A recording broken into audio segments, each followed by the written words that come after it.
right? This is the physical chip, right?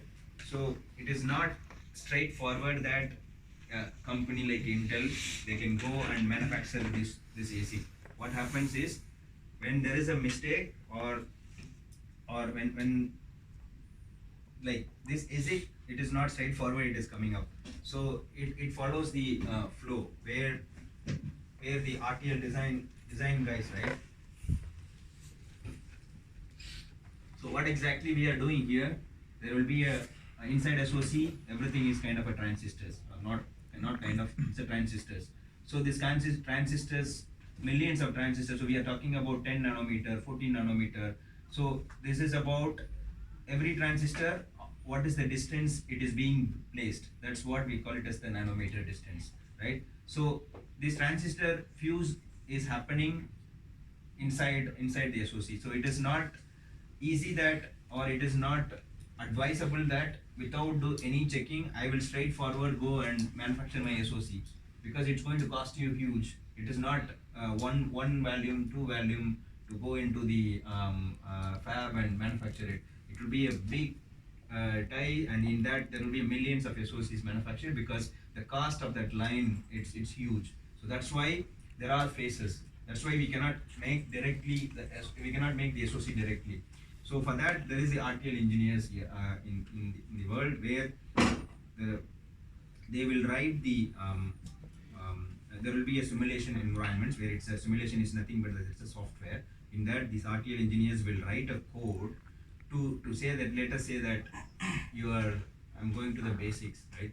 So let's say that this is your AND gate, okay? So where you are saying that there will be a 2 inputs and 1 outputs. So for this, you are making a simple SoC. You think that you are making this.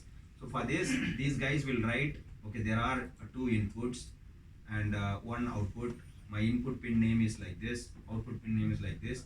So when I get these 2 signals, I need to add something. Then I need to map this output signal to the this slot. So like that, they will write RTL1, and they will make sure that, like how we do in C coding, they will also write the RTL code, and they will compile it, and they'll make sure that this is being validated in the simulation environment. Where, what I mean by simulation is, so again there will be there is a cadence and synapses. There are a lot of tools are there. They will write this RTL code in that tool, and they will verify with some other input from outside. Meaning, this is also another environment, we call it as the UVM or any other verification methodologies, where they will give this input, and they'll make sure that in software we are trying to simulate the hardware. Okay, that's what we call it as simulation, where we are again giving another simulation input. Through that, we are verifying that my AND gate is working fine or not. So after this happens, now instead of these guys work, because it's going to be in the software, instead of another software input, which is just a logical input, this is when we are coming into picture as a functional validation guys, where you write actual signals instead of a logical signals, where you write a code to pass down 2 inputs. This input can be audio signal, video signal, or some I2C signal, whatever it is. So you are writing a code here to generate this signal, so that you can pass it to these signals in the simulation environment, or it can be in the emulation environment, and then you are verifying it.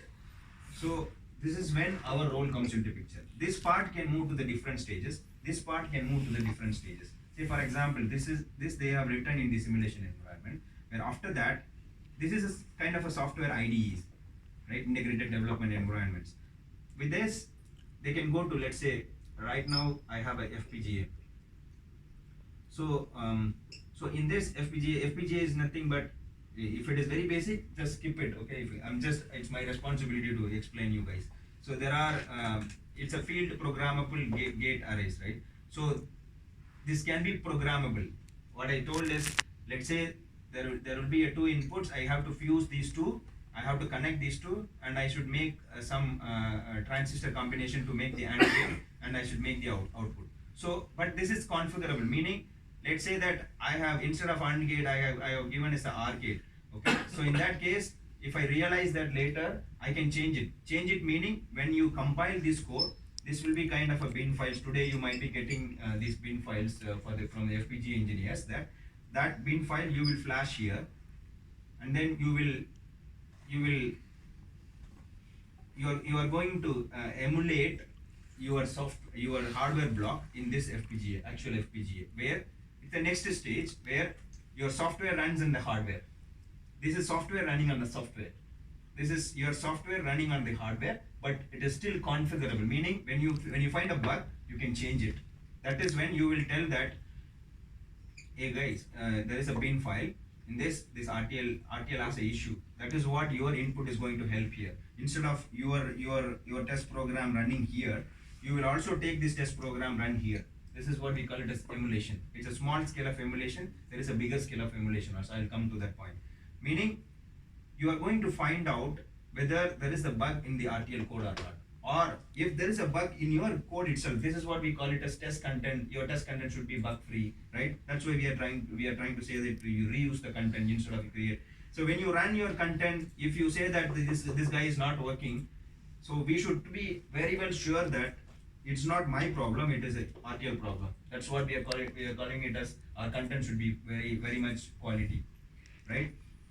So when you say that this guy is not working, the unfunctionality is not working, then you will tell the FPGA engineers, that the RTL design engineers, that boss, you go and change it, you go and verify it. Then they will verify it. If there is a bug, they will fix and give you another bin file. You will flash it, and then you will run again your program. If it works, it's fine.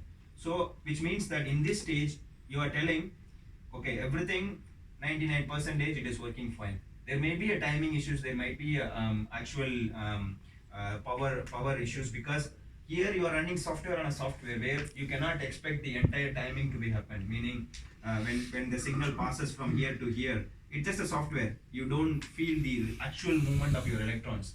So but when it comes here, there is still some timing involved, wherein it's actual hardware where your signals are being passed, but still this is not the high frequency what you are expecting. This is going to be a model where you can test your small block of your SOC. The inside SOC, there are millions of blocks are there. Let's say you have a audio subsystem, video subsystem, there are many things are there. Everything you cannot, the cost of this FPGA is going to be huge if you want entire your SOC content to be flashed in this one.